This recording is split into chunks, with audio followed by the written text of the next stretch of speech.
hola Graciela, ¿cómo va? ¿Cómo estás? Sí, aquí. Muy bien. Bueno, maravillas con los chicos. haciendo maravillas. Sí, sí. Bueno, voy a presentar nuevamente a nuestro invitado, ahora que la conexión está sólida y estable. ¿Les parece? Dale, sí. Vale. Bueno, don Clemente Padín, él es de Lascano Rocha, nacido el 8 de octubre del año 39. Él es poeta, performer, artista, diseñador gráfico. Él es de Uruguay, es referente de las corrientes artísticas de poesía concreta y arte de correo. Él se recibió de la carrera de Letras Hispánicas en la Facultad de Humanidades y Ciencias de la Educación de la Universidad de la República de Uruguay. Se opuso a la dictadura uruguaya, por lo que tuvo que pasar 2 años en cárcel, ¿cierto?, por delito de escarnio y vilipendio a la moral de las Fuerzas Armadas. Dirigió publicaciones como Los Huevos del Plata, Ovum 10 y Ovum Participación, Correo del Sur. Colaboró con la revista Escáner Cultural, revista virtual de arte contemporáneo y nuevas tendencias. Ha publicado en revistas y publicaciones internacionales, ha sido traducido en muchos idiomas, entre ellos inglés, portugués, francés, holandés, alemán y ruso. Ha expuesto individualmente en Estados Unidos, Italia, Corea del Sur, Argentina, Uruguay, Alemania, México y en muchas partes del mundo. Él es un referente en todo lo que es arte, la performance, y es por eso que hemos querido rendirle honor hoy día, ¿cierto?, con un homenaje, nuestro humilde homenaje desde Trienal de Formes, y agradecemos su paciencia, su participación, y le damos las gracias por estar acá, y lo dejo con Gonzalo Rabanal, nuestro director, para que tengamos una conversación distendida y entre amigos. Y bueno, un honor presentarlo también de mi parte. Bueno, muy bien, un gusto para mí estar acá en este ámbito. Realmente hubiera querido estar personalmente, pero la verdad es que no se dio. Afortunadamente puedo asistir de esta manera, digamos, a todos los eventos a los cuales soy invitado, evidentemente, ¿no? Los amigos quieren verme, quieren estar, y yo también, pero lamentablemente se dieron una serie de circunstancias que las llamamos achaques, que realmente nos tienen encadenados y no nos dejan mover. Pero sea como sea, quiero agradecer esta generosidad de todos ustedes que realmente están abriendo un espacio para que yo pueda blandir mi voz nuevamente, que es lo único que puedo hacer por el momento. Y con muchísimo gusto me pongo a sus órdenes para comentar y para ver temas y para conversar con los invitados. Sin duda.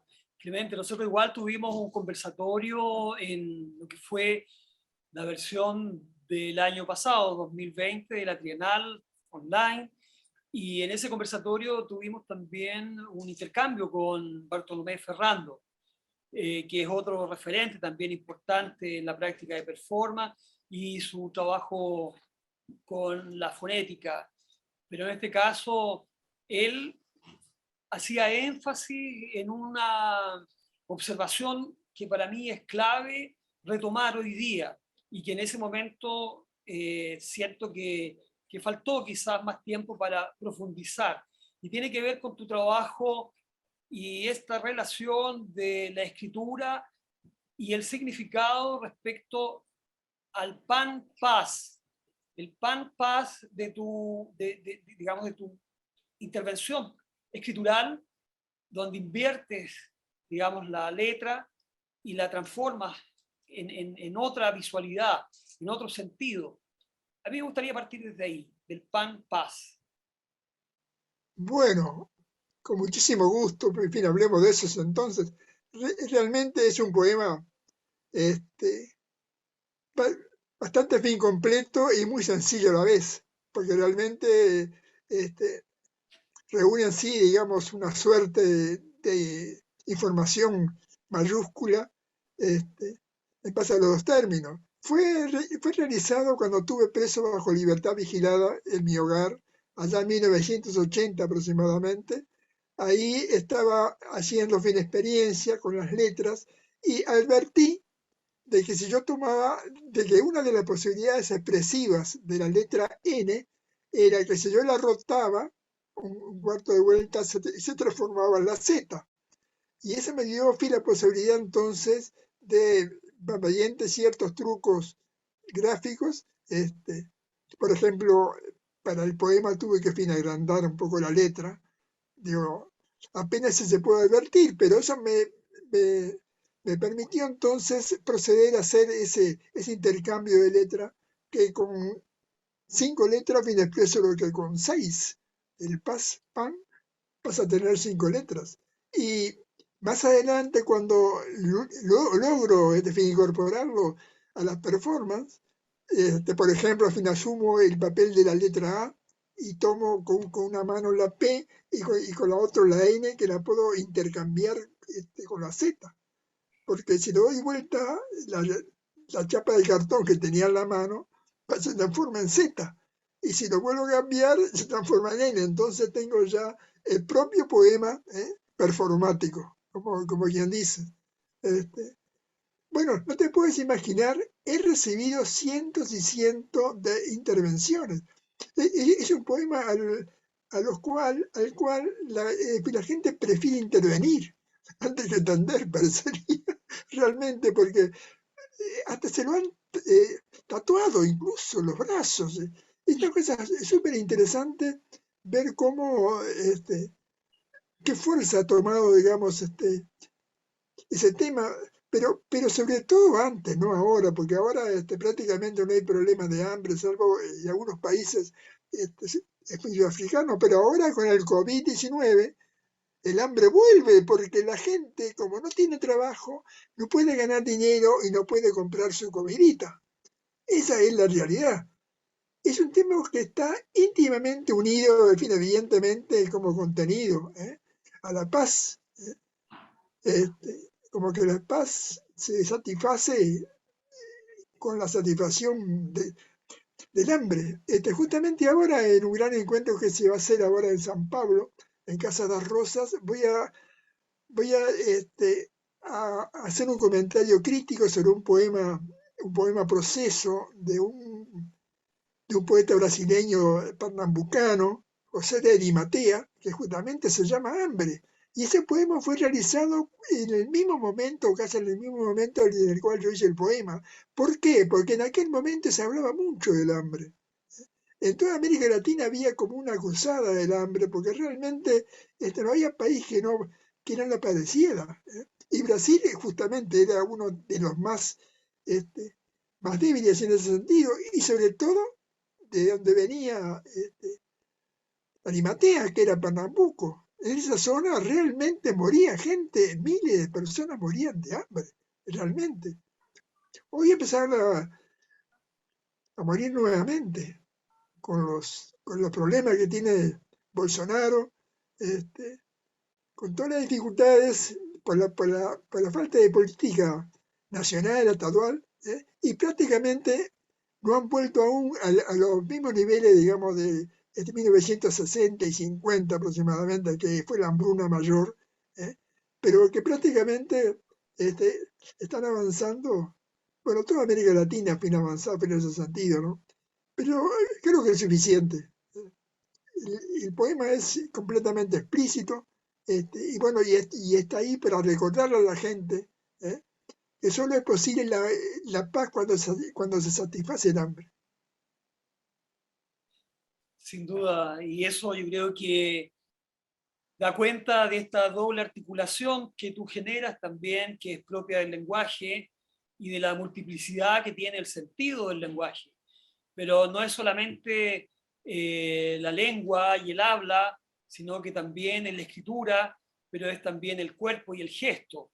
Y es ahí donde se produce una paradoja, que es la paradoja que tú inscribes en esta relación pan-paz. Y la presencia de esta paradoja en el cuerpo es absolutamente también performática. Clemente, ¿qué te parece a ti esta relación paradojal que muchas veces es accidental al interior del desarrollo de la performance. Es muy interesante eso que estás exponiendo, pero yo lo único que hice fue simplemente aprovecharme de la similitud que hay entre la letra A, ¿verdad? Que se parece a un individuo con las piernas abiertas, ¿eh? Y mi persona, yo simplemente asumí ese papel, ese rol de letra A, ¿eh? Pero realmente mucha otra gente en otros rincones del mundo al fin, ha encontrado formas muy interesantes, sobre todo gráficas. Gráficas me han llegado centenares, realmente. Pero en cuanto al movimiento, como no es tan sencillo descubrir el mecanismo, hay unas cuantas versiones, ¿verdad? Pero que no son muy concluyentes en ese sentido, ¿no?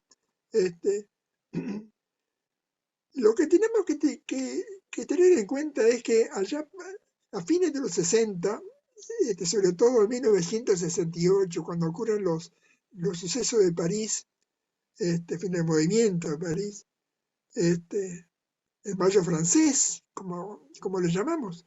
Bueno, fue justamente en ese momento en el cual hay un cuestionamiento extremo de todos los lenguajes artísticos y sobre todo del lenguaje verbal, que a partir de ese momento pasa a transformarse de mero transmisor de informaciones, como es ahora, de que uno habla, entonces uno va entendiendo lo que el otro dice, pasó a transformarse en una materia más, como si fuera un bronce, como si fuera un yeso, como si fuera otra cosa. Entonces tú podías, aún siendo poeta, podías tomarlo y podías moldearlo a tu gusto, podías hacer lo que tú quisieras, porque ya eso dejó de ser, digamos, de un instrumento, digamos, de dominación como era hasta ese momento, y pasó a ser una materia más del cual el artista puede tomar y valerse de él para hacer sus obras. Y por ese motivo es que justamente la verdadera poesía visual, en el cual tanto la visualidad como la verbalidad están trabajando juntos, aparece en ese momento y no en otro momento, porque hasta ese momento el lenguaje verbal no era un instrumento, no era una materia más. Era un instrumento de poder. Y cuando llegamos a ese concepto, pierde razón de ser entonces ese sentido. Y no solamente que cambió eso, sino que además toda la concesión secular de siglos y siglos, y que había eclosionado un poco con la teoría de los franceses, de los estructuralistas, cuando aparece John Peirce, norteamericano, lógico norteamericano y filósofo y lingüista, nos llama la atención justamente sobre los tres elementos que maneja el signo para que nosotros podamos utilizarlo, no dos, como Saussure, el francés, Ferdinand de Saussure, ¿verdad? Que fue el inventor de la lingüística, pero con un concepto un poco demodé, digamos, ¿no? Porque cuando aparece John Peirce, que justamente fue también por esa época, aparecen nuevas reglas, nuevos hechos, nuevas situaciones que prácticamente crearon hasta un movimiento nuevo, una ciencia nueva, la semiótica, date cuenta. Y que además se enrabó filosóficamente o psicológicamente con Lacan. Vos te das cuenta que hay confluencia de genios y valores trabajando en base a los lenguajes como materia, y no como medios transmisores de información. Es bien relevante lo que tú dices, Clemente. Y bueno, acá nosotros tenemos un público que está escuchando tu presentación y es un público también muy joven, ¿eh? Y hemos invitado también a otros artistas con trayectoria, pero le hemos dado importancia también a estos nuevos, estos relevos, por así decir, dentro del trabajo de performance que hemos convocado acá en esta Trienal. Y si bien es cierto, dentro de la formación de arte hay un énfasis que se le da, por supuesto, a la práctica de arte que viene de las artes tradicionales. La performance muchas veces no es parte de este currículum, de este repertorio, y es muchas veces abordada desde un taller, desde una participación muy lateral a lo que podría ser un trabajo de profundidad analítica. Y es ahí donde yo echo de menos muchas veces que en el trabajo de performance hay una ausencia de investigación teórica, por así decir, respecto a lo que podría ser también, ¿por qué no? Una semiótica del signo, del cuerpo, de la kinesia, de la proxémica, que también se juega como un espacio al interior del trabajo de performance. Me alargué en la presentación, pero para mí hoy día es relevante poner en tela de juicio la educación de arte respecto a la performance. Y ahí donde echo de menos estas carencias que tienen que ver también con una elaboración de una indagación de ciertas materias que tienen que ver con el cuerpo y, y la conexión con el estudio semiótico. Sí, no cabe duda. El curso fue introducido, digamos, de esa manera, ¿no? Introducido el cuerpo dentro del arte, porque hasta ese momento estaba cumpliendo un papel de sirvienta, estaba al servicio del arte. Pero ahora no, ahora es, digo, en aquel momento, ¿no? Ya de 1970 aproximadamente, fue, fue el momento en el cual el cuerpo entonces se asume como un instrumento más para expresarse, evidentemente. Y a eso de ahí que sumarle, digo, la influencia tremenda que tuvo en aquel momento un movimiento norteamericano que, bueno, que hasta este momento ha sido muy positiva, que es el Fluxus. A partir del Fluxus, entonces, prácticamente arranca ya la certificación de que el cuerpo es un instrumento más para crear arte, evidentemente, ¿no? Y lo vemos entonces, vemos al cuerpo interviniendo en instalaciones, interviniendo todo tipo de otros elementos artísticos, formas artísticas, bien sobre todo, ¿no? Exigiendo su lugar. Y realmente, a partir de ahí entonces, nacen esas actitudes que hoy fundamentalmente estamos criticando un poco porque realmente nos hacen distraer de la realidad, ¿no?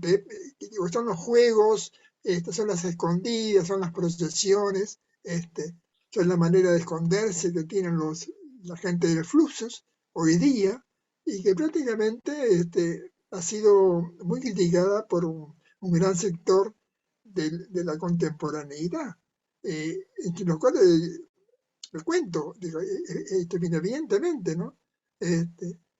Algo así como estamos asistiendo a una fluorización de la cultura. Y eso es muy lamentable porque realmente Fluxus en su momento fue fantástico, realmente nos liberó totalmente, ¿no? Nos dejó preparado para asumir, digamos, un papel completamente activo y voraz con respecto a la realidad. Pero ahora no, ahora es un instrumento para ocultarse de la realidad, para esconderse de la realidad, para irse en procesión, para jugar. Y realmente eso es muy criticado y lamentablemente vemos como de alguna manera muchos amigos que aún siguen trabajando en esa escuela. Bueno, estamos en un conflicto, ¿no? Bueno, pero ¿cuánto nos han dado conflictos en el arte, evidentemente, ¿no? Y con respecto a la educación, yo justamente ahora vengo poniéndome un poco al tanto, fui leyendo a mi compatriota Luis Carnícer. Yo les recomiendo que si van a internet se van a encontrar con muchísimas notas, porque tiene una preocupación extrema por la enseñanza. Y ha publicado y ha dado muchas conferencias, muchos seminarios en torno a este tema. Él habla de que las escuelas son fábricas de artesanos, obreros del arte, fabricantes de arte, no creadores de arte. Y bueno, y a partir de ahí entonces tiene todo un discurso muy interesante, que realmente es digno de tener en cuenta y de considerarse, ¿no? Bueno, está bien. Bien. Sí, sí. Entonces, hagamos, Bueno, ya ante todo, antes de irnos, yo les quiero no solamente agradecer, sino también felicitar por el trabajo que están haciendo. Yo lo vengo siguiendo afortunadamente a través de Facebook y veo las magníficas performances que vienen.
Estar junto a nosotros y sentirse uno con todos.